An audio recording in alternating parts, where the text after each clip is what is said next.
मित्रांनो, तुमचं एका नवीन व्हिडिओमध्ये स्वागत आहे. तर मित्रांनो, उद्या दिनांक 2 जानेवारी 2026 रोजी मैदान होतं आहे. मित्रांनो, भव्य दिव्य असं मैदान श्री बाळुंबाई प्रसन्न मौजे पुजारवाडी फाटी उंबारडी तालुका खटाव जिल्हा सातारा या ठिकाणी मैदान होतं आहे. श्री बाळुंबाई देवी केसरी या नावाने हे मैदान होते. एक दुसा एक बैलचं मैदान असणार आहे आणि ह्या मैदानाच्या आयोजनाचे वर्ष तिसरे आहे. प्रथम क्रमांकास बक्षीस आहे 1,00,000 रुपये, द्वितीय क्रमांकास 71,000 रुपये, तृतीय क्रमांक 51,000 रुपये, चतुर्थ क्रमांक 31,000 रुपये, पंचम क्रमांक 21,000 रुपये, सहाव्या क्रमांकासाठी 11,000 रुपये, सातव्या क्रमांकासाठी 10,000 रुपये.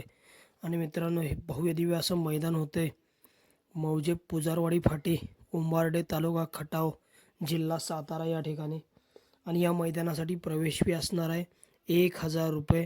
आणि या मैदानाचे आयोजक आहेत नेहरू युवा मंडळ व ग्रामस्थ मंडळ पुजारवाडी तालुका खटाव जिल्हा सातारा.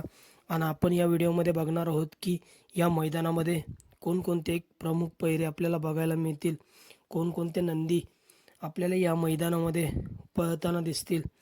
तर मित्रांनो, सर्वप्रथम विठ्ठल नाना भूतकर मित्रांनो विठ्ठल नाना भूतकर यांचा तेजा, नवीन खरेदी डिस्को, चित्तर हे नंदी मित्रांनो 100 आणि 1% आपल्याला उद्या बाळुंबाई देवी केसरी या मैदानामध्ये पळताना दिसतील.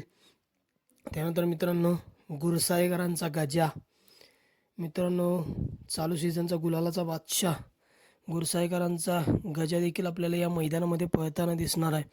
आणि मित्रांनो, दुसऱ्याचं मैदान आहे म्हटलं की कंदूरचा राजा देखील आपल्याला या मैदानामध्ये पळताना दिसणार आहे. मित्रांनो, रोख रक्कम 5,00,000चा विजेता झालेला मराठवाडा केसरी मैदानचं छत्रपती संभाजीनगर येथे आयोजन केलेलं त्या मैदानातील प्रथम क्रमांकाचे मानकरी ठरलेले कंदूरचा राजा आणि ओरिजिनल हिंद केसरी चिमण्या देखील मित्रांनो आपल्याला या मैदानामध्ये उद्या पळताना दिसू शकतो.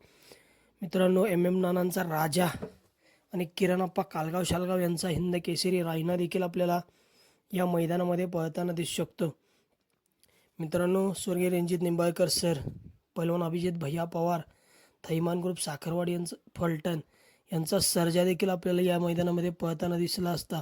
परंतु मित्रांनो, सर्जा आजारी आहे, त्यामुळे तो आपल्याला काही या मैदानामध्ये पळताना दिसणार नाही. त्यानंतर मित्रांनो, घोटचा सर्जा आणि चिक्या देखील या मैदानामध्ये आपल्याला पळताना दिसणार आहेत. शिरसवडीकरांची रायफल देखील मित्रांनो आपल्याला या मैदानामध्ये पळताना दिसू शकते. त्यानंतर मित्रांनो, घरणीकरांचा राजा देखील मित्रांनो आपल्याला या मैदानामध्ये पळताना दिसणार आहे. कळंबीकरांचा शंभू देखील मित्रांनो आपल्याला या मैदानामध्ये पळताना दिसू शकतो. त्यानंतर मित्रांनो, कोकरायकरांचा महाराज हा देखील आपल्याला या मैदानामध्ये पळताना दिसतो. आणि मित्रांनो, आपला सगळ्यांचा लाडका द्वादशी हिंद केसरी बक्कासूरसुद्धा मित्रांनो या मैदानामध्ये दिसू शकतो, कारण आज पळाला नाही देव आपला.